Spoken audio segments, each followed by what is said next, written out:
Welcome to The Explainer. Today, we are looking at a story that proves exactly why hard work changes absolutely everything.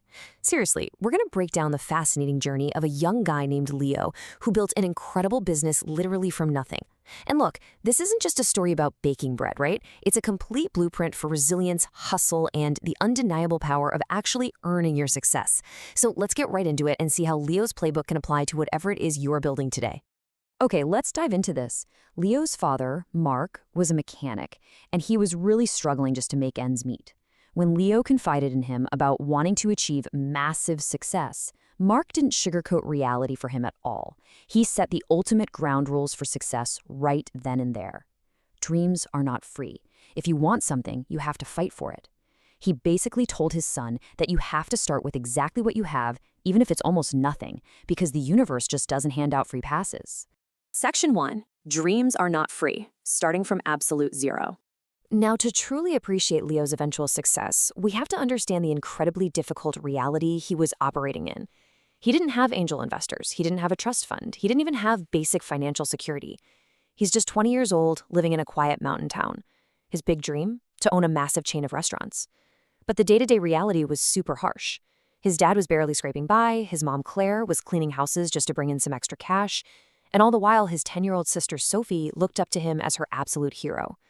Leo desperately wanted to provide a better life for his impoverished family, but he had zero, and I mean zero, capital to actually begin. Section 2. The price of starting, taking the first real risk. So the crucial point is how Leo leveraged nothing but pure determination to secure his very first inventory. I mean, Leo couldn't just stare at the stars forever, right? He noticed a gap in his local market for fresh bread, and he took action. First, he walked miles to pitch this notoriously grumpy bakery owner, Mr. Anderson. And instead of asking for a handout, he asked for 1 week of bread on trust. Mr. Anderson was skeptical, who wouldn't be, and asked why he should trust him. Leo just firmly replied that he was determined to work hard and prove himself. And you know what? Mr. Anderson caved. Then Leo hustled. He set up near the park, brought a ton of energy, and offered free samples to hesitant people walking by. Finally, he repaid the debt daily and pocketed the tiny profit. He proved he was true to his word. 4 a.m. For 2 straight months, this was Leo's reality. Waking up in the pitch dark every single day to walk miles, haul bread back to his town, and sell it with passion. This early ambition demanded a massive physical toll, proving that hard work is literally the entry fee for changing your circumstances. But then, a customer planted a little seed in his head. Why don't you bake your own bread to make a better profit? Leo realized that to really level up, he needed to stop relying on Mr. Anderson and learn the actual craft himself. And this brilliantly illustrates his incredible work ethic. After convincing Mr. Anderson to actually teach him, Leo's day shifted even earlier. Just imagine this schedule. Arriving at the bakery at 3 a.m., way before the sun is even thinking about coming up. By 4 a.m., he's mixing flour and kneading dough. By 5 a.m., he's learning to bake it perfectly, just so by 6 a.m. he could start selling it locally. He promised Mr. Anderson that if he succeeded, he'd never forget the guy who gave him his very first chance. But look, baking wasn't easy. Leo's hands physically ached from kneading all that dough day in and day out. His early batches? A total mess, either rock hard or way too soft. One day, after ruining yet another batch, he sat down completely defeated, honestly questioning if he even had what it took. But then he remembered his dad's words. He reframed those failures as necessary learning steps. Every mistake was teaching him something new.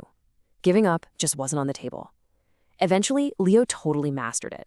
He rented an oven, baked from home, and even expanded into cookies and pastries. Things were going wonderfully. Until the story takes a major turn. Section 3. Adapting to new challenges. Facing the competition. Now, what's really interesting here is the direct contrast between having a huge financial advantage and just having scrappy resourcefulness. Enter Eric's Bakery, a new competitor with a big, fancy shop, super colorful signs, and beautiful cake designs. Naturally, this flashy new place drew customers away, and Leo's sales absolutely plummeted. But instead of panicking, look at Leo's pivot. First, he asked his customers for feedback.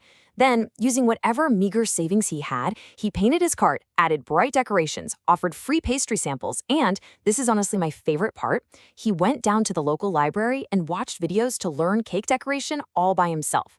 A real game changer. And that self-educated hustle? It totally worked. Customers came back, telling him they trusted him because he never threw in the towel when times got tough. Fast forward a few months, and we hit a massive milestone. Leo finally saved up enough to rent a warm, welcoming shop of his own, Leo's Fresh Bakes. Now, he's still waking up before sunrise, for sure, but now it's a true family operation. His 11-year-old sister Sophie is out front charming the customers, and his mom Claire is managing all the business accounts. His sheer, relentless hard work finally provided the stability he dreamed about on day one.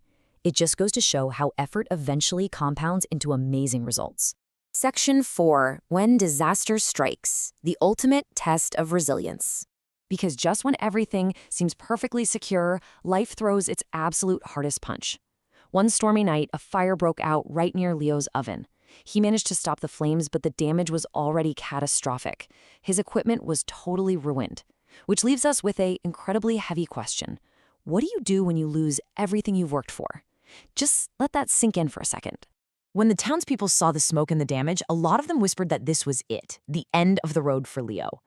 His savings were nowhere near enough to replace the big equipment.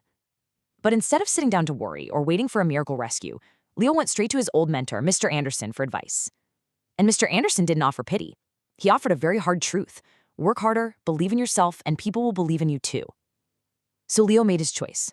He immediately went back to his home kitchen and started baking with the tiny bit of equipment he had left, promising his customers that he wouldn't let them down. And because the town saw Leo actively helping himself in the face of disaster, they rallied behind him in a big way. Support just poured in. People donated baking ingredients so he could keep his production going. They made small financial donations, and they literally volunteered their own time to help him clean and repair the damaged bakery. This is a massive takeaway. People want to help someone who is already helping themselves.